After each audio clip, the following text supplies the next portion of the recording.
Muchas gracias. Tenemos ahora la última intervención de este bloque antes de la pausa para el café. Se correrá a cargo de Fátima São Simão. Es portuguesa, estudió Economía en la Universidad de Porto y Política y Gestión Cultural en la City University de Londres. Desde 2008 ha sido Project Manager de futureplaces.org, un Media Lab de ciudadanía, y desde 2013 dirige Creative Commons en Portugal. Fátima es directora del Centro de Industrias Creativas de UPTEC, el Parque Tecnológico y Científico de la Universidad de Porto, y en 2013 se convirtió también en la responsable de imagen y comunicación de UPTEC. Estoy seguro de que su aportación enriquecerá el debate y abrirá nuevos puntos de vista. Cuando quieras, Fátima.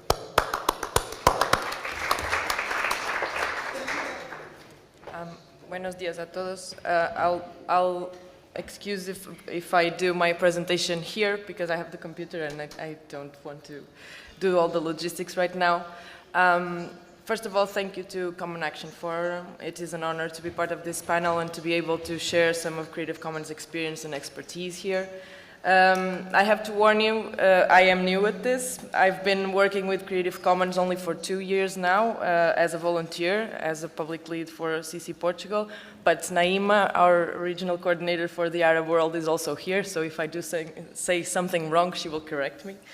I will do a brief presentation of what Creative Commons is and why it is important for economy beyond other issues, of course, and how eventually this might even suggest an universal jurisdiction for copyright as a necessity. But I'm not a law person, so I won't go much into that. Those of you who know Creative Commons know that we've been pretty active in fronts like open culture, open education, open access, open knowledge in general. I'm here to do a brief introduction to Creative Commons, but also do the case for open economy. First of all, I would like to know if anybody here in the room knows about Creative Commons and what are the Creative Commons licenses. Can you please raise your hands? Okay, a few, yeah, good. So I'll go very briefly on that. As some of you know, Creative Commons is a non-profit organization that enables the sharing and use of creativity and knowledge through free legal tools. Our main goal is to realize the full potential of the internet with greater access for everyone to culture, knowledge, information, and education. Creative Commons was created in 2001 by a group of academics from the United States at Stanford University and supported by the Public Domain Center to develop a set of licenses, universal licenses that apply all over the world, to allow creators to decide to which extent they want to share their own work. So it's based on copyright law, but it was inspired on free software licenses like GNU.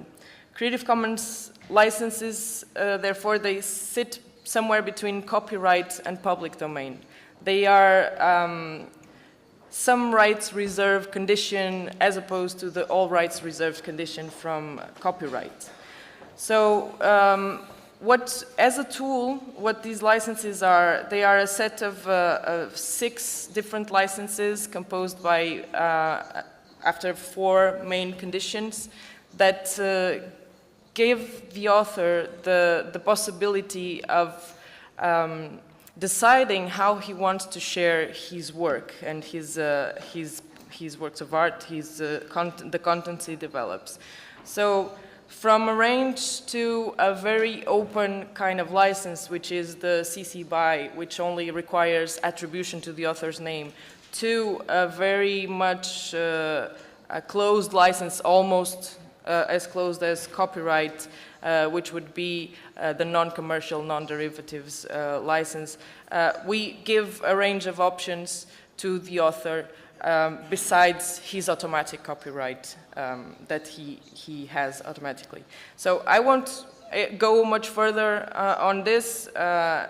We have it pretty well explained in our website how the licenses work and which one of the conditions, which one of these conditions.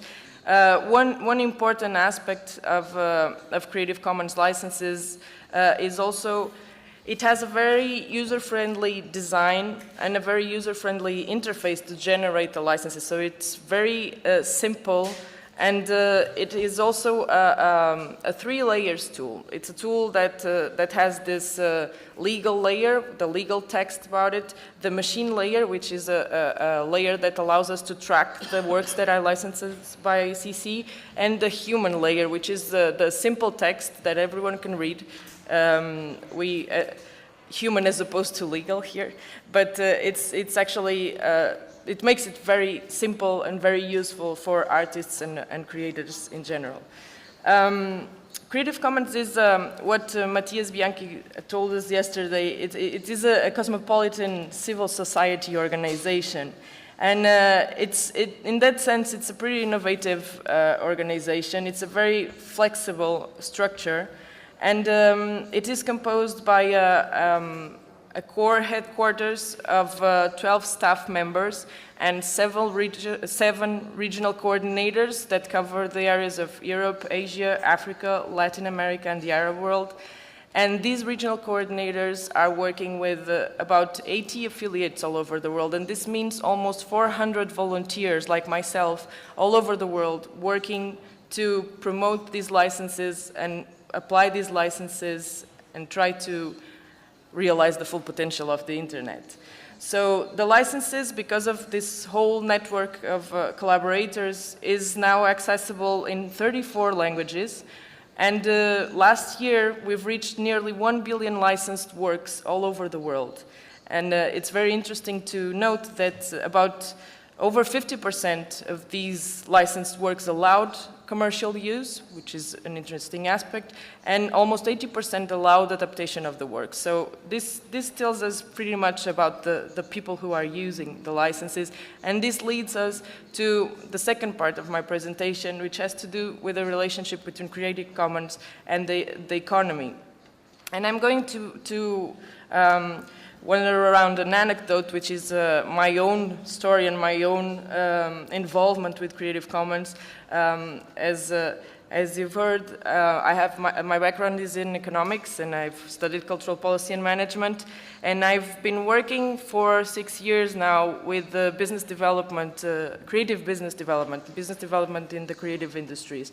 So during my studies in the MA and when I started work, I was constantly told that copyright is one of the main sources of revenue for creative businesses. And this would be repeated in literature, in policy reports. On the other hand, I knew by my background in economics that IP is also known as a barrier to entry to the market. While working with startups and young creators, who usually have very little resources, and I mean financial, human resources, technical resources, I couldn't really see much revenues being generated from their copyright. And, well, especially to begin with, they wouldn't even sometimes consider their copyright as a possibility of revenue. And this means that for these particular creators, copyright was more of an obstacle than an asset. And if I wanted to help them access global market, I needed to find a tool to overcome that barrier when necessary, because it's not always necessary, but many times it is. So this is why I came across Creative Commons, and over time I became more and more interested about this relationship between copyright and the economy until I actually started my PhD, and I found out that fortunately I wasn't the only one interested in this, and unfortunately this wasn't a problem exclusive to Portugal, but it was a problem that it applied all over the world. In short, I've been discovering that most economists that are actually studying this topic of copyright, they point out a lot of problems about the current copyright system. Like, for example, duration, they claim that it is too long. Territorial, there is no universal harmonization, and although there are some suggestions for it, for example, the Reda report in Europe this year, and also the 2015 Intellectual Property and Economic Growth Index also suggests that. There is lack of empirical evidence because it is so hard to track all the works that are copyrighted. And it is an extremely complex and non-flexible system. So from what I've been reading and from my own experience in business, I can say as it is today, copyright is pretty much slowing down creativity and innovation, while on the other hand, we have really exciting and interesting technologies who keep pushing us to accelerate this. And what I realize is that as it is today also, it benefits mostly the monopolies of a few incumbent companies that are really already in the market and that fear these new movements and these new business models that are emerging constantly. So going back to our anecdote, as you've seen, I also found Creative Commons as an effective alternative to this copyright's long-lasting all rights reserved condition. And not only because it was very easy to use tool, but also because it allows an easy access to a network of experts and information all over the world, which makes this much less complex than the copyright system. So since 2010, I've been promoting workshops on Creative Commons, and together with our legal lead, we've been promoting intellectual property sessions where we approach all this copyright system and intellectual property in general, but we also give the possibility of the use of Creative Commons licenses to apply in businesses. And this actually happens. Some of our companies use, for example, licensed music to apply in their videos.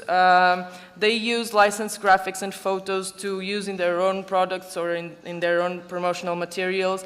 And some of them are even starting to license their own work as a way to promote their businesses and as a way to market themselves more quickly.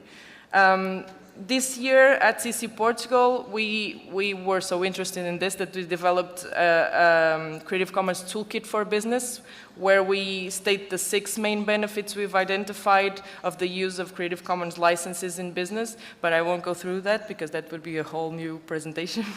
But just to finish, I'd just like to say that yesterday, Mr. Cebrian told us that the only global system is the financial system, and Mr. Asutay so accurately presented it to us just now. Well, the copyright system is rapidly becoming global as well. And if we don't continue to promote copyright reform, it can cause a lot of damage. Copyright used to be informed by culture, mostly. In the past few years, this has changed, and it became more and more informed by market. And this is pretty much why we don't have the global citizens that Lila mentioned yesterday as well. Because a copyright system that is controlled by big corporation interests is not only promoting economic monopolies, but is also promoting cultural monopolies, preventing critical thought that is only possible through continuous exposure, and I mean access and production of cultural diversity, the so-called food for thought. And so, ladies and gentlemen, there is an elephant in the room, and that elephant is culture. We need to bring the copyright laws discussion to the center of policy making today. If we want to keep a global, healthy, diverse, tolerant, and free society, and this is what Creative Commons has been doing over the past 15 years, and that's what we'll continue to work on more or less voluntarily until our mission finally becomes obsolete. Thank you very much.